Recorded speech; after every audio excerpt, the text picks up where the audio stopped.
En 1989, una niña de 4 años fue llevada a urgencias de un hospital de Texas con una arteria seccionada en una pierna.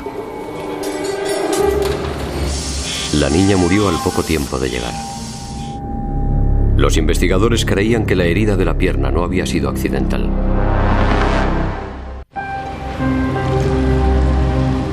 Emory, Texas, es una pequeña comunidad de granjeros a unos 150 kilómetros al este de Dallas. Con una población de menos de 1000 habitantes, la vida aquí es sencilla, pacífica y tranquila. En 1988, Debbie Loveless y sus 2 hijas de un matrimonio anterior, Amy y April, se instalaron a vivir con John Miller. Él también estaba divorciado y trabajaba en la construcción. Mi matrimonio con John era bueno. Era un buen hombre. Cuidaba muy bien de mí y de mis hijas.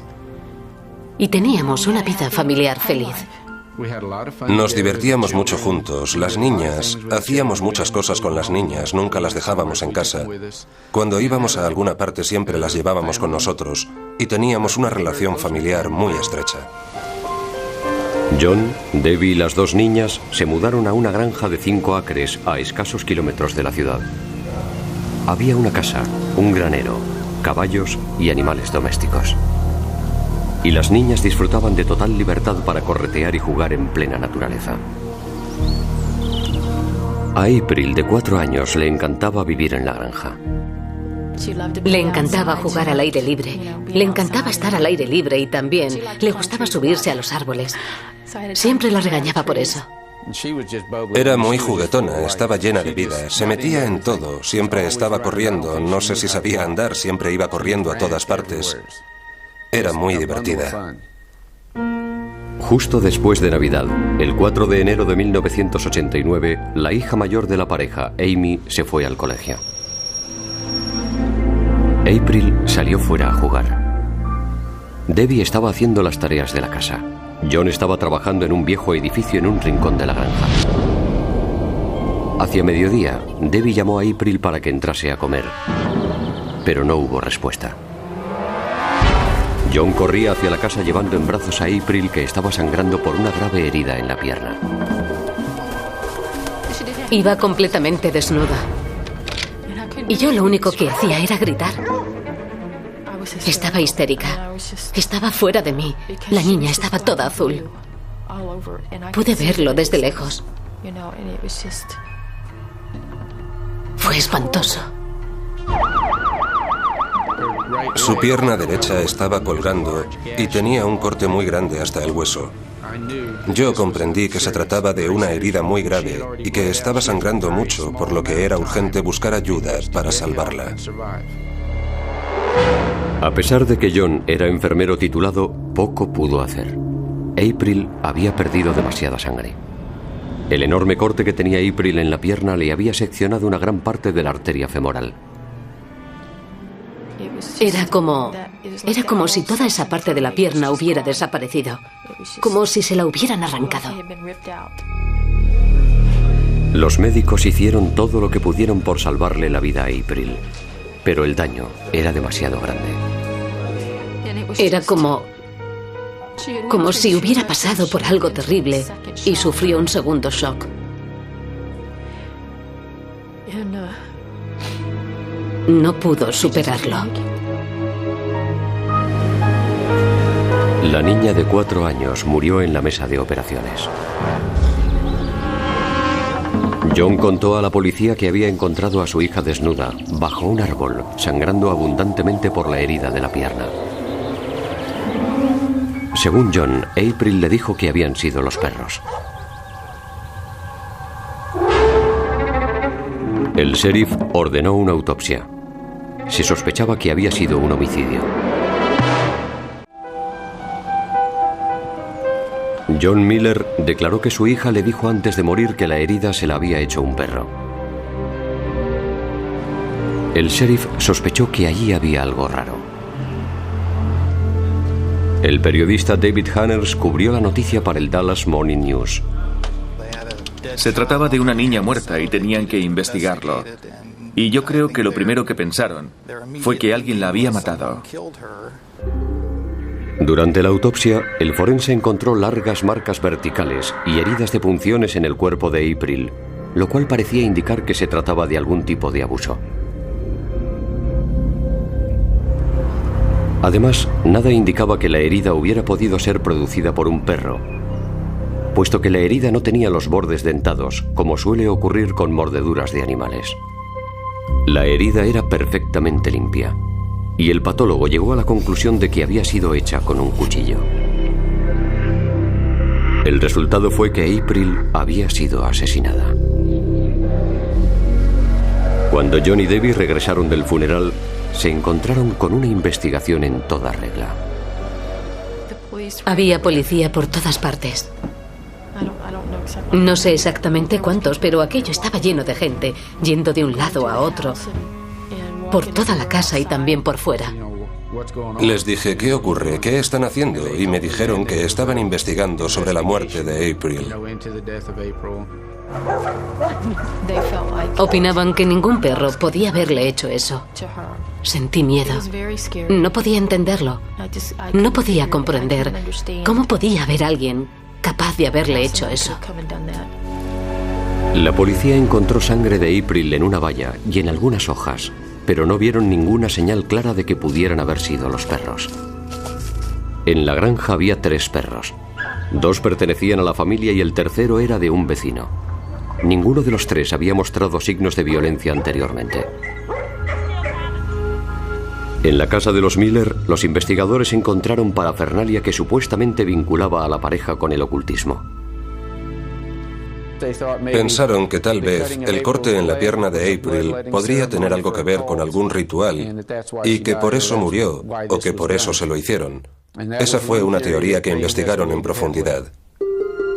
La policía también encontró un rizador de pelo eléctrico, chinchetas y pins, objetos que podrían haber causado los arañazos y las heridas en el cuerpo de April. Después, preguntaron a la pareja insistentemente por el cuchillo. Nos acribillaron a preguntas sobre el cuchillo con el que supuestamente le habían hecho el corte en la pierna, que si teníamos el cuchillo, que dónde estaba. Confiscaron el cuchillo de caza de John y todos los objetos fueron enviados al laboratorio para analizarlos. Una presunta prueba mostró posibles rastros de sangre en el cuchillo, y debido a eso John Miller y Debbie Loveless fueron acusados de homicidio. Las imágenes que esto evocaba eran espeluznantes. La pareja cogiendo a la niña, cortándole la pierna con aquel cuchillo, arrancándole la piel y seccionándole una arteria, y luego agrediéndola repetidamente con el rizador de pelo y clavándole chinchetas por todo el cuerpo. John y Debbie se sometieron al detector de mentiras. Debbie lo pasó, pero John no. La policía estatal junto con la local nos enseñó el resultado diciendo, usted ha fallado, así que ha tenido que haber sido usted. No podía entender por qué había fallado en la prueba. Yo nunca había visto ningún rasgo de violencia ni de nada en John. Los agentes de policía me decían que había sido él y yo no lo podía creer. Para mí no tenía ningún sentido, ¿sabe? Pero empecé a cuestionármelo y a intentar comprender por qué. En el juicio, John y Debbie fueron representados por abogados de oficio.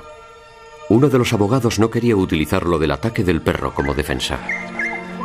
El otro abogado vino a mí y me dijo, mire, no podemos insistir en lo del ataque del perro. Dijo que el fiscal del distrito había amenazado con que iba literalmente a machacarnos, que no había nada que demostrase que le había atacado un perro y que no tenía nada a lo que agarrarse.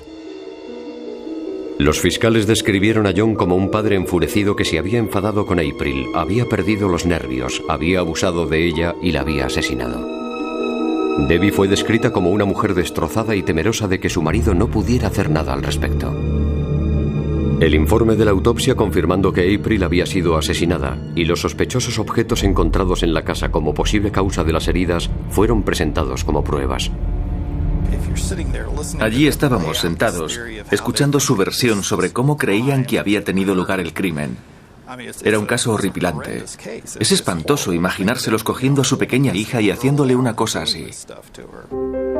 El abogado de oficio de John, Paul Chitwood, solicitó al juez más tiempo para entrevistar a los testigos de la acusación. y también solicitó fondos para contratar a su propio médico forense. Ambas peticiones fueron denegadas. Un químico de la defensa testificó que la primera prueba del cuchillo de John, en el que se había encontrado sangre, era conjetural. Un análisis posterior demostró que no se trataba de sangre humana. Y tampoco se encontró sangre en el rizador de pelo, ni en las chinchetas, ni en los pins. La posibilidad de que la niña hubiera sido atacada por un perro no llegó a presentarse ante el jurado. En las conclusiones, uno de los abogados de la defensa admitió que había sido un asesinato, que April había sido asesinada por alguien. Dijo, fue asesinada. No sé quién lo hizo, pero no hay pruebas de que el asesino fuera mi cliente.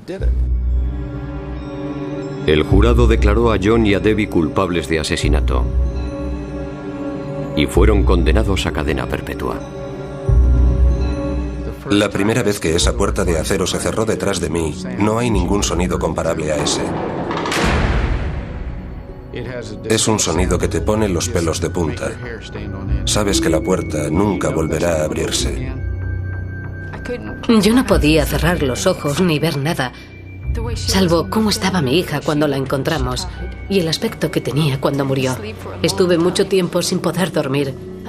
Creía que iba a tener que estar allí el resto de mi vida. Empecé a luchar desde el día que ingresé en la cárcel. Escribí a los defensores de causas perdidas, escribí al gobernador, escribí al subgobernador, escribí al Congreso. ¿Sabe? Con el dinero que gasté en sellos, podía haberme pegado un buen banquete. Cuando te encuentras en esa posición y te han condenado por algo que no has hecho, pierdes... Yo perdí toda esperanza de que las cosas cambiaran, de que pudiera arreglarse el asunto algún día. Yo sabía que Debbie y yo éramos inocentes y no estaba dispuesto a dejar de luchar hasta encontrar a alguien que demostrase que éramos inocentes. Los años pasaban y la gran preocupación de Debbie Loveless y John Miller era su hija mayor, Amy, que estaba viviendo en una casa de acogida.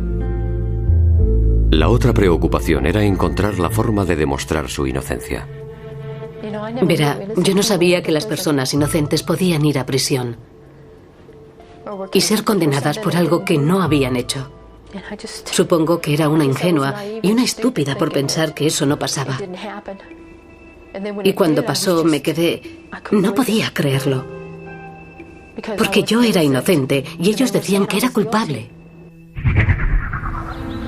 John y Debbie mantenían que April estaba jugando fuera y que iba desnuda porque aquel día hacía calor. Creían que uno de los perros había atacado a April mientras dormía.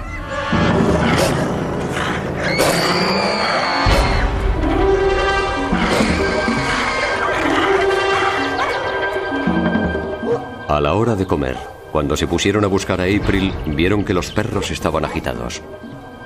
John siguió a los perros al interior del bosque y encontró a April sangrando abundantemente por una herida en la pierna.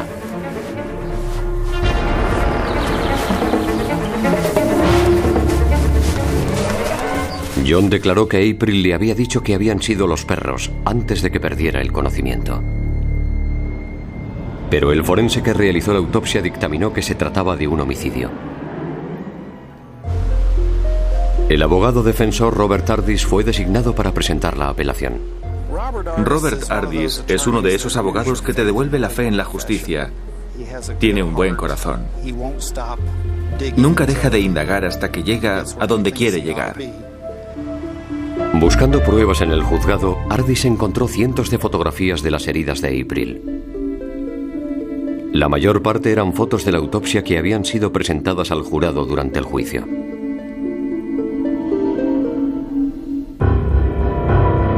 Pero también había un grupo de fotos que le hicieron a April nada más entrar en urgencias. Eran fotos que no habían sido presentadas al jurado y no se sabía si los anteriores abogados defensores de John y Debbie las habían llegado a ver. Cuando Ardis comparó los dos grupos de fotos, descubrió un detalle asombroso. Las heridas de la pierna de April eran diferentes. En las fotos parecía que había habido un perro involucrado en la muerte. Ardis envió estas fotos a un médico forense del Instituto de Medicina Forense de Dallas. Tras estudiar las fotos, este dijo que la niña había sido agredida por un perro. Me dijo, te aseguro que sí se trata de dientes de un perro. Hemos comprobado cómo los dientes de un perro coinciden exactamente con las heridas que tiene en la parte de la pierna donde la mordieron. El doctor Dennis Eisen es odontólogo forense y admite que las mordeduras de animales a veces son difíciles de identificar, porque los animales suelen desgarrar la carne más que comerla. Cuando tienes que determinar si una herida se debe a una mordedura o no, es necesario estudiar toda la situación para ver si hay otras pistas posibles y si es realmente una mordedura o no. Pero si los perros causaron la herida de April en la pierna, ¿cómo es que no lo vieron los primeros forenses? La respuesta es obvia. La herida no era la misma en la autopsia porque el cirujano la había limpiado y recortado con un escalpelo en el intento de curarla y salvarle la vida a April. Cuando te operan, la herida en este caso concreto era muy dentada y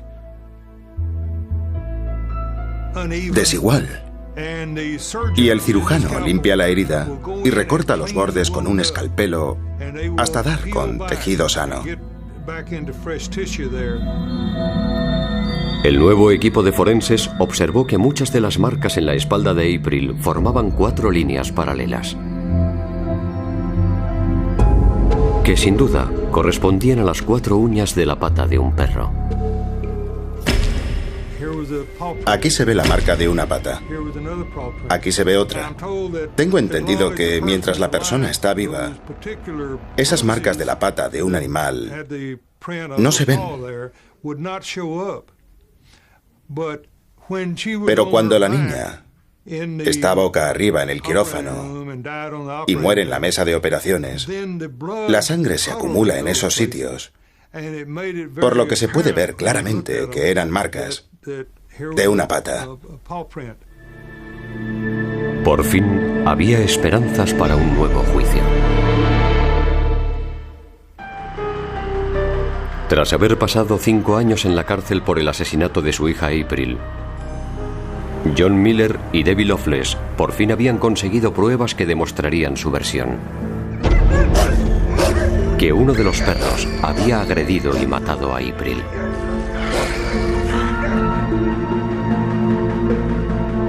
Su nuevo abogado, Robert Ardis, también encontró una declaración por escrito de una mujer que había visto a los perros de John y Debbie atacar a 3 personas distintas en 3 ocasiones diferentes. Ella se lo dijo al sheriff y el sheriff le dijo: estarían jugando. Pero la mujer no fue llamada a declarar en el primer juicio.